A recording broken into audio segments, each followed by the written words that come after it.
Olá a todos e todas. Dessa vez eu vou dar algumas dicas para a sua prova discursiva. Lembrando que para o concurso de ATE vai ser no mesmo dia do concurso Professor de Educação Infantil da Prefeitura de São Paulo. Vai ser no dia 14 de janeiro de 2024. Vamos lá, as primeiras dicas. Leia bastante para exercitar o seu vocabulário, para exercitar a sua compreensão de composição de texto. Eu indico agora para vocês lerem bastante os conteúdos programáticos. São itens fundamentais para vocês lerem, para responder tanto a prova objetiva quanto a prova discursiva. Pratique a escrita, exercite a norma culta da língua portuguesa e treine caligrafia legível. Vamos lembrar no vídeo anterior? Letra que a banca não conseguir identificar. Se você escrever de uma forma que o auditor lá da banca não conseguir entender, eles vão desconsiderar parte do seu texto. Então vamos exercitar a escrita. Revise seus treinos e analise onde pode melhorar. Faça suas escritas e leia o que você escreveu. Veja o que está errado, ou então onde poderia ser melhor. Faça isso sempre, toda vez que você for fazer a prática de escrita. Revise. Aumente seu vocabulário, lendo e consultando o dicionário em caso de dúvidas de escrita. Ainda mais que há poucos anos atrás houve a reforma da ortografia da língua portuguesa, muitas palavras sofreram algumas alterações. Então, quando vocês forem praticar a sua composição de texto, se ficar em dúvida de como alguma palavra agora está sendo escrita, consulte o dicionário. Cuidado com conjugações verbais, estruturação, concordância e não use gírias. A VUNESP está pedindo que a norma culta não usa gírias. Cuidado com a conjugação verbal, ok? Estruturação e concordância. A gente vai ver mais para frente isso. Coesão e coerência. A coesão, relação ou ligação de ideias e elementos no texto e manter a ideia no decorrer do texto. A coerência, sentido do texto, sequência lógica de argumentos e ideias, organização de elementos. Então, a coesão é a parte o quê? Que mantém a ideia do texto, ela faz a evolução da ideia. E a coerência, o sentido, as sequências de sentido. Não adianta você começar a escrever, um exemplo, começar a escrever sobre o currículo da cidade de povos indígenas e, sem motivo algum, terminar falando do currículo da cidade antirracista. Certo? Você tem que fazer uma evolução, você tem que linkar ideias, linkar sentidos, fazer uma sequência com que todo o seu texto ele tenha coerência, né? Ele não seja assim, só palavras jogadas. Ele tem que fazer sentido, tá? Agora vamos à outra parte. Dependendo da quantidade de linhas que a VUNESP te disponibilizar, você vai poder desenvolver mais ou desenvolver menos. Mas, de qualquer forma, as suas respostas na prova discursiva, ela tem que ter um elemento de introdução, desenvolvimento e conclusão. Você tem que começar a sua resposta, justificar, mostrar o porquê desse seu pensamento e fazer a conclusão, a finalização. Argumente com embasamento sua resposta, principalmente o estudo de caso. Muito que provável que o estudo de caso vai ter mais linhas disponibilizadas.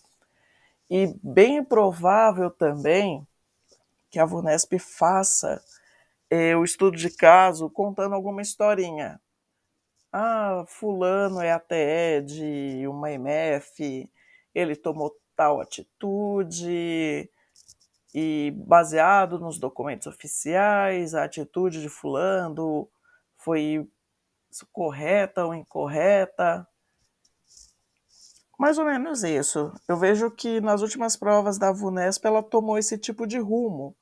Então é muito que provável que ela mantenha. Pode ser que ela mude? Pode ser. Mas de qualquer forma, se há alguma parte que você tenha que explicar, justificar ou mostrar, né, alguma coisa referente a algum tipo de ação ou alguma atividade,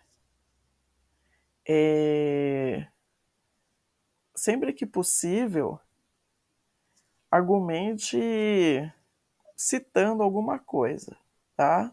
Se na hora você não lembrar de nada, não tem problema, fica tranquilo. Porém, dependendo se ele pedir que você fale sobre alguma ação escolar, sobre alguma atividade de rotina, é sempre melhor você citar alguma coisa, algum documento oficial, alguma lei, ok? Evite repetir as mesmas palavras. Use sinônimos quando necessário. Ao invés de você ficar falando o aluno da escola, o aluno, o aluno, o aluno, o aluno, o aluno foi, o aluno é, o aluno tem, o aluno recebeu, troque por sinônimos, tá? Utilize estudante, educando, ok? Evite ficar repetindo. A mesma coisa que a escola. Se você for falar do espaço físico, né, do prédio, utilize unidade escolar, unidade de ensino. Mas se você for citar a escola como sentido figurado, por exemplo, a escola tem que acolher todos os tipos de aluno. Nesse caso, a escola tem que acolher todos os tipos de aluno. Não vai ser o prédio que vai acolher. São os funcionários, os integrantes.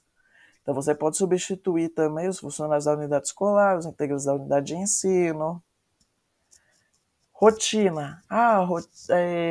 Muito que provável também. Essas são umas palavras, né, que pode ser que você mais utilize nas suas respostas. Então por isso que eu dei até elas como exemplo, para você já se acostumar com o sinônimo delas. Rotina você pode trocar por costume, cotidiano, costumeiro, dia a dia.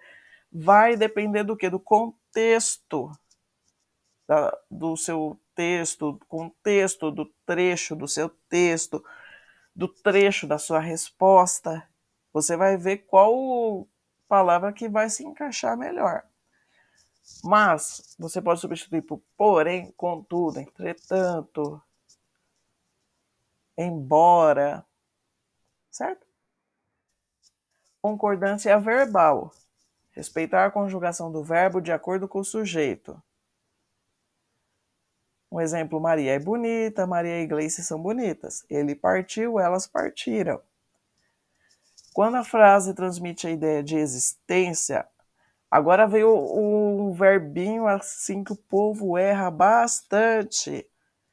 Verbo haver, que ele também muitas vezes é substituído pelo verbo existir. O verbo haver, ele sempre estará no singular. Já o verbo existir, ele flexiona quando necessário. Um exemplo, as salas de aula vazias. Viu que o verbo haver ele está no singular? Há salas de aula vazias. Se você for utilizar o verbo existir, ele vai flexionar com o quê? Com salas. Existem salas de aula vazias. Em frases com sujeito oculto ou indeterminado, a concordância verbal deverá existir. Não é porque você não colocou o substantivo conjugador do verbo que você não vai flexionar de acordo com a necessidade. Supomos, a escola tem que acolher todos os tipos de aluno. Nosso dever é criar um ambiente agradável. Precisamos precisamos criar métodos revolucionários para melhorias na educação. Viu que precisamos? Ele, na verdade, é a conjugação de nós precisamos. Entenderam?